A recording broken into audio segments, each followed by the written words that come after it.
तो सितंबर का महीना चल रहा है अभी और मोस्ट ऑफ द स्कूल्स में I believe half yearly exams हो चुके हैं। और अक्सर मैं अभी एक क्वेश्चन हमेशा मुझसे बच्चे लोग पूछते हैं कि सर हमारा हाफ ईयरली में 40% या 50% या 60% आया है, तो क्या हम उसे आईसीएसई में 95% कर सकते हैं? Is it possible? Yes, it is possible. लेकिन हाँ, ये पॉसिबल है इसका ये मतलब नहीं कि आप कुछ नहीं करोगे तब ये पॉसिबल है। आपको बहुत कुछ करना होगा, आपको स्मार्टली स्टडी करना पड़ेगा, आपको अब डेडिकेटेड स्टडी करना पड़ेगा, हार्डवर्क तो देना ही पड़ेगा। वो बोलते नहीं अब नहीं तो कब, अब नहीं तो कब। तो भैया अगर आप भी इस सिचुएशन में फॉल कर रहे हो और इस सिचुएशन में आना है तो थोड़ा डिस्कस करते हैं हम लोग कि किस तरह आप यहां से यहां पहुंच सकते हो। हालांकि अभी सितंबर चल रहा है, देखो तो बचे क्या है आपके पास? सबसे पहले time. Time is very important. पूरा साल भर तो आपके पास है नहीं, आपके एग्जाम मार्च में है। जैन फेब भूल जाओ, उसको मैं आपके रिवीजन के लिए रखता हूं, ठीक है? वरना मुश्किल हो जाएगा अगर 2 महीना आप रिवीजन नहीं करते हो और आपके स्कूल्स के फाइनल एग्जाम भी इसी टाइम दिसंबर एंड या फिर जनवरी में रहते हैं। स्कूल्स एग्जाम भी रहते हैं, तो यहां पे कुछ नया तो आप नहीं पढ़ने वाले हो। या रिवीजन होगा या एग्जाम टाइम होगा आपका, और एग्जाम टाइम रहा। तो आपके पास बचे क्या है? अभी बचे हैं जो टाइम आपके पास है, ठीक है, प्रैक्टिकली स्पीकिंग, वो है अक्टूबर, नवंबर और दिसंबर। सबसे पहली बात, भूल जाओ मस्ती करना दोस्तों के साथ, भूल जाओ कोई पार्टी में जाना, भूल जाओ टाइम वेस्ट करना। टाइम वेस्ट करना भूल जाओ। अगर आप अभी भी सोच रहे हो कि टाइम वेस्ट करेंगे और फिर भी हमें आईसीसी में 95% मिल जाए, बहुत इजी होता है। सीनियर से सुना है कि मार्क्स मिल जाते, तो ऐसा नहीं होता, पढ़ना पड़ता है तभी मार्क्स मिलते हैं, ठीक है? अब थोड़ा प्लानिंग समझते हैं। देखिए, आप अक्टूबर, नवंबर, दिसंबर, टाइम तो ज्यादा है नहीं, 3 महीना है, बट इस 3 महीना को अगर सही से यूटिलाइज किया जाए तो आप आराम से, मतलब राउंड अबाउट आपके पास मान लो 30 + 30 + 30 90 डेज, ठीक है? और आज है आपके, मतलब 10 दिन चलो जोड़ लिया, और यानी 100 डेज सपोज कर लो। तो ये 100 डेज का हमारा कैसा प्रिपरेशन होना चाहिए ताकि हम 95% लाए? देखिए ध्यान से, पहली बात तो आप पूरे दिन को, यू नो, पूरे दिन को आप पार्ट्स में डिवाइड करो। Divide days into parts. 24 hours है ना भाई आपके पास एक दिन में, तो इससे ज्यादा तो होगा नहीं, इतना ही आवर्स रहेंगे। इसको आप 3 पार्ट में डिवाइड कर लो। स्कूल तो जाना है भाई, ठीक है, स्कूल आप नागा नहीं कर सकते हो, ठीक है, बट दिसंबर अभी पूजा वेकेशन मिलेगा आपको अगर आप बंगाल में हो तो।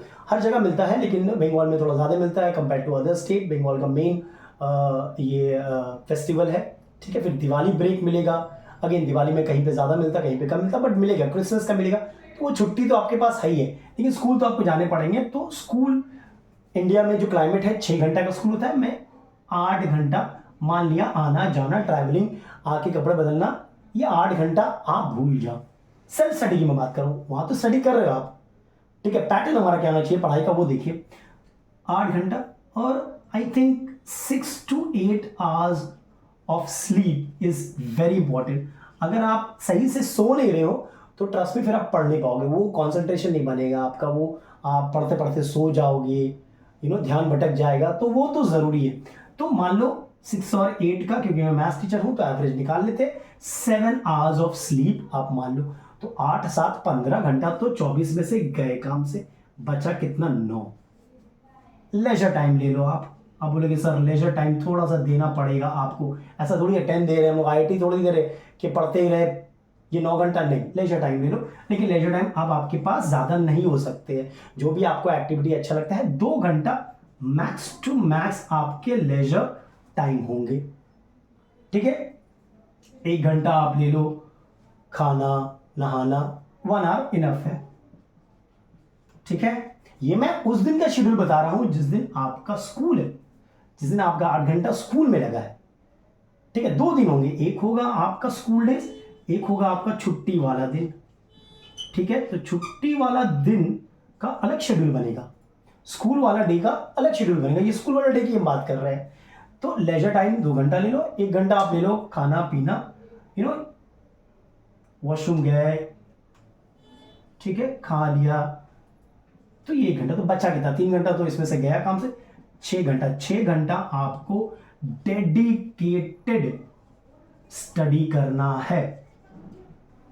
6 घंटा आपको पढ़ना ही पढ़ना है। हाँ, आप बोल सकते हो कि सर मेरे ट्यूशन क्लासेस है, ट्यूशन जनरली मैं फेवर में नहीं हूँ। अगर आप स्कूल में बढ़िया से ध्यान दे रहे हैं, यूट्यूब में एक से एक टीचर्स पढ़ा रहे हैं, हर सब्जेक्ट के आपको वीडियोस मिल जाएंगे, नोट्स मिल जाएंगे, whether it's mathematics, physics, chemistry, English, Hindi, her subject के आपको नोट्स मिल जाते हैं, हर सब्जेक्ट के आपको वीडियोस मिल जाते हैं और एक से एक टीचर पढ़ा रहे हैं यहाँ पे।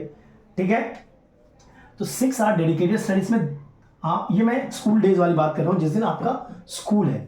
ठीक है, ये अगर आप फॉलो करते हो तो आप सही पाथ में जा रहे हो।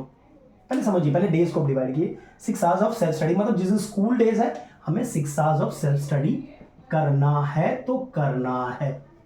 ठीक है, अब छुट्टी वाला दिन बड़ा इंपॉर्टेंट है, छुट्टी वाला दिन बड़ा इंपॉर्टेंट है। आपके 7 घंटा तो स्लीप, ठीक है, उसके बाद आपके सपोज 2 घंटा लेजर टाइम, ठीक है, और 2 घंटा और मान लेता हूं मैं ईटिंग, वॉशरूम, जो भी है आप 2 घंटा और ले लो। ठीक है, तो 7 तो 9 10 11 घंटा, 13 घंटा आपके पास है। छुट्टी वाले दिन के 13 घंटा यूटिलाइज करो। 3 घंटा मान लो उसी दिन ट्यूशन रखने की कोशिश करो, 3 घंटा ट्यूशन ले लो। ठीक है, तो बचे आपके 10 आवर्स। भैया इन 10 आवर्स को पढ़ाई करना, हमें बढ़िया से पढ़ाई करना, तभी कुछ हो पाएगा। अब देखिए ध्यान से, आपके पास, इसे मैं रब कर दे रहा हूँ, 100 डेज है, 100 डेज है आपके पास, है कि नहीं? 100 डेज का शेड्यूल हम बना रहे हैं। तो भैया अब छुट्टी वाले दिन हमारे, देखो स्कूल वाले डेज, स्कूल वाला डेज और छुट्टी वाला डेज। ठीक है, स्कूल वाले डेज में आपके पास, मैं बोल रहा हूं, 6 घंटा ही आप सेल्फ स्टडी पे ध्यान दे सकते हो। कि छुट्टी वाले दिन में मैं मानता हूं कि 10 घंटा तो आप दे ही सकते हो, अपार्ट फ्रॉम योर ट्यूशंस ले लो, चलो 8 घंटा मान लेते। ये सेल्फ स्टडी मैं बता रहा हूं, सेल्फ स्टडी। और ट्यूशंस है तो उसी सब्जेक्ट में लो जो बहुत इंपॉर्टेंट लग रहा है आपको, जो आपसे नहीं पढ़ा उसी सब्जेक्ट में ट्यूशन लो। ऐसा नहीं कि 10 ट्यूशन लिए हुए, हर सब्जेक्ट में ट्यूशन लिए, तब तो नहीं आ पाएगा भाई, तब तो तुमसे ना हो पाएगा। ठीक है, जो सब्जेक्ट आपको बहुत टफ लग रहा है, जो टॉपिक आपको बहुत टफ लग रहा है, उसी पे देखिए आप। ठीक है, क्योंकि 10 ज्यादा कुछ हार्ड नहीं है, ज्यादा कुछ पढ़ाई यहाँ पे नहीं है। ठीक है, ज्यादा कुछ डिफिकल्ट टॉपिक नहीं है, मैं ये बोलना चाहता हूं। ठीक है, 8 आवर्स सेल्फ स्टडी, यहाँ पे 6 आवर्स सेल्फ स्टडी। हालांकि मैं ये ज्यादा करना चाहता था, बट ये ठीक है। अब देखिए, ये 6 घंटा में आपको डिसाइड करना है कि भैया मेरे मैथ्स में तो 1 घंटा लगेगा ही लगेगा। ठीक है, ऑल्टरनेट डेज कर लो, ऑल्टरनेट डेज, लेकिन करो, ऑल्टरनेट डेज कर लो। मंडे किया, फिर वेंसडे किया, फिर अगर ऑल्टरनेट डेज करो तो 1.5 आवर करो, अगर ऑल्टरनेट डेज करो तो 1.5 करो, डेली कर रहे हो तो एटलीस्ट 45 मिनट्स। डेली अगर ये कर रहे हो तो 45 minutes is enough. Alternate days कर रहे हो तो 1.5 आवर इज इनफ। ठीक है, फिर आप ले लो साइंस, आपके है फिजिक्स, आपके है केमिस्ट्री, आपके है बायो। अगेन इनको भी ऑल्टरनेट डेज करके पढ़ो। मतलब एक दिन मान लो मैं फिजिक्स पढ़ूंगा तो दूसरे दिन केमिस्ट्री और बायो पढ़ूंगा। जिस दिन आप एक दिन फिजिक्स पढ़ रहे हो मतलब 45 मिनट्स पढ़ो एकदम डेडिकेटेड, और दूसरा दिन आप केमिस्ट्री और बायो मिला के 1 आवर 30 मिनट्स ये पढ़ो। आप ऐसा शेड्यूल बनाओ, ऑल्टरनेट एक दिन में पूरा मत करो तो मुश्किल हो जाएगा। ठीक है, उसके बाद आपका आ गया ज्योग्राफी, हिस्ट्री, और जो कॉमर्स वाले बच्चे हैं डेफिनेटली उनका कमर्शियल स्टडीज है। ठीक है, जो मेन सब्जेक्ट हम वो डिस्कस कर रहे हैं, ज्योग्राफी हिस्ट्री आ गया। तो ये अगेन ऑल्टरनेट डेज करो। ये मैं अपने एक्सपीरियंस से बता रहा हूं, जो मैंने क्लास 10 में फॉलो किया था और मेरा खुदा के करम से अच्छा नंबर आए थे। ठीक है, ज्योग्राफी और हिस्ट्री भी ऑल्टरनेट डेज करो 1 आवर एटलीस्ट मैंने बोला। ठीक है, ज्योग्राफी का, और मैंने आपको बताया ज्योग्राफी बहुत ही इजी है, अगर सही से पढ़ा जाए तो 90% से अबव हो जाएंगे सभी में। अगर सही से पढ़ोगे आप तो 90% से अबव आएंगे। ज्योग्राफी हिस्ट्री दोनों को ऑल्टरनेट 1 डेज, मतलब मे बी मंडे आप ज्योग्राफी पढ़ रहे हो तो ट्यूसडे हिस्ट्री पढ़ लो, टॉपिक सेलेक्ट कर लो। ठीक है, ये आपका, और आपके बच गए इंग्लिश आपको डेली नहीं करना है भाई। इंग्लिश हिंदी 1 घंटा दो, 1 hour, not more than that, 1 hour, may be half an hour, 1 hour 30 minutes ले लो, हटाओ। ठीक है, 1 आवर 30 मिनट्स आपके इंग्लिश और हिंदी ले लो। तो ये आपके 1.5 घंटा, यहाँ पे 1 घंटा, 2.5 घंटा हो गया, यहाँ पे 1.5 घंटा, 4, और ये 5। ठीक है, 5 साढ़े 5 घंटे का ये शेड्यूल मैंने बनाया है। आपके 6 सब्जेक्ट भी होगा तो उसमें भी थोड़ा टाइम दीजिएगा, तो आराम से 5 से 6 घंटा का ये डेली शेड्यूल होना चाहिए आपका। अगर आपको 95% अभी भी चाहिए, तो अगर आप 40% लाए हो, 50% लाए हो, आपको 95% जाना, तो ये शेड्यूल आपको फॉलो करना पड़ेगा ही पड़ेगा। छुट्टी वाला डेज या वहाँ पे 8 घंटा, वहाँ पे थोड़ा ज़्यादा पढ़ेंगे। वहाँ पे हमें जितने भी टफ टॉपिक लग रहे हैं आपको, उस दिन बैठो, थोड़ा लंबा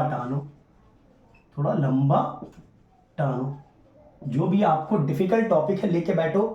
हो सकता है 2 घंटा 3 घंटा पढ़ना पड़े, आपको पढ़ना पड़ेगा, उसको लंबा टानो। ठीक है, बाकी सब आप उसके बाद मैथ्स ले लो। जो टफ टॉपिक है, हर मतलब मान लो फिजिक्स में आपके 2 चैप्टर टफ लग रहे, तो उनके एक बड़ा सेशन ले लो। ठीक है, 2 घंटे का लंबा सेशन ले लो, उसको डेफिनेटली 2 घंटा पूरा नहीं पढ़ोगे आप, 45 मिनट्स करके 2 सेशन ले लो और उस टॉपिक को समझो। ये जो आपका छुट्टी वाला दिन है, उसी दिन आप 10 इयर्स सॉल्व करो।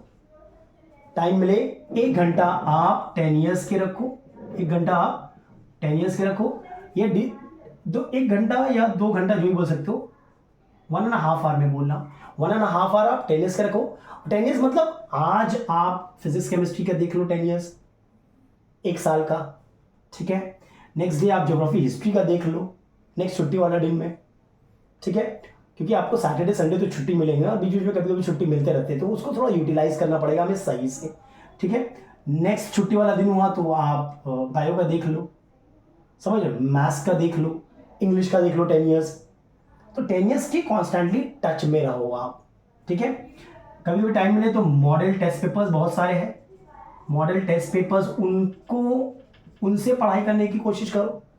ठीक है, तो इस तरह से आपको स्कूल वाले डेज में 5 से 6 घंटा सेल्फ स्टडी करना है, सेल्फ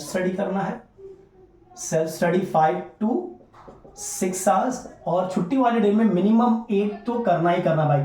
इससे ज्यादा हो गया तो और अच्छी बात है, लेकिन मिनिमम 8 घंटे आपको पढ़ना ही पड़ेगा। मैं क्लियर? चल, और एक बहुत इंपॉर्टेंट बात करनी है कि भैया आप सब्जेक्ट वाइज कॉपीज बना लो।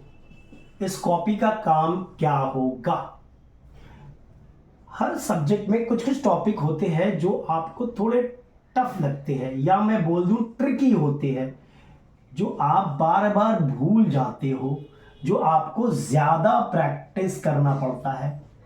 ठीक है, जैसे कि मैं अगर मैथ्स की बात करूं, तो अगर आप बैंकिंग चैप्टर कर रहे हो, एग्जाम से पहले नहीं भी देखोगे, फॉर्मूलाज याद है तो कर लोगे, लेकिन जब ट्रिग्नोमेट्रिकल आइडेंटिटीज की बात करेंगे तो कुछ वहां पे सम्स है जहां पे लॉजिक इस्तेमाल होता है, जहां पे एडजस्टमेंट करना पड़ता है, तो वो आपको याद रखना पड़ता है।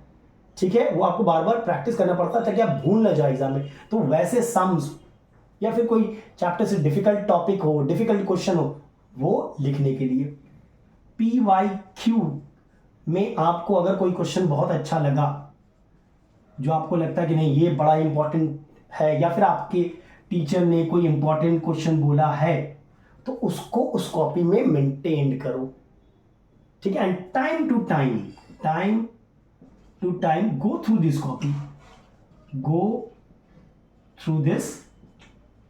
कॉपी, अपडेट इट, से अपडेट करते रहो। जब भी मौका मिले, जब भी आपको लगे कि हाँ ये टॉपिक अच्छा है या ये क्वेश्चन ट्रिकी है, चलो उसमें लिख लिया मैंने सब्जेक्ट वाइज, समझ रहे? तो वो आपको बड़ा एग्जाम से पहले उसको देखना कंपलसरी है, तो वो आपको एग्जाम में हेल्प करेगा ही करेगा, समझ लो। और मैं जैसे कि मैंने बोला, डेज फिक्स कर लो कि मुझे मंडे को इन 3 सब्जेक्ट को पढ़ना है, मुझे ट्यूसडे को इन 3 सब्जेक्ट को पढ़ना है, मुझे वेडनेसडे को ये पढ़ना है, जिस दिन छुट्टी होगा मुझे ज़्यादा टाइम देना है, तभी आप वो 50% से 90% का, 95% रादर उसका सफ़र आप कर पाओगे। वरना इट विल बी डिफिकल्ट, आप अच्छे नंबर ले आओगे लेकिन क्या आप 95% टच कर पाओगे, वो डाउट है मुझे। अगर ये 3 महीना भी, ये जो लास्ट 3 मंथ है, इसे आप सही से यूटिलाइज नहीं करोगे तो थोड़ा प्रॉब्लम हो सकता है वो 95% मार्क को रीच करने में। और मैंने बहुत बच्चों को देखा है जो ये किए हैं, और जिन्होंने ऐसा किया है प्रीवियस बैच के मेरे, वो प्लीज कमेंट करें चैट बॉक्स में, कमेंट बॉक्स में कि सर मैंने ऐसा किया है, मेरा शेड्यूल हो, किसी और का शेड्यूल हो, जो भी फॉलो किया आपने, खुद का शेड्यूल बनाया हो वो फॉलो किया, लेकिन ये पॉसिबल है, ये पॉसिबल है। Am I clear? चलो इस वीडियो में यहीं तक रखते हैं, नेक्स्ट वीडियो में कुछ और इंटरेस्टिंग देखेंगे। तब तक के लिए take care and be safe, और अगर वीडियो पसंद आया तो शेयर जरूर करें।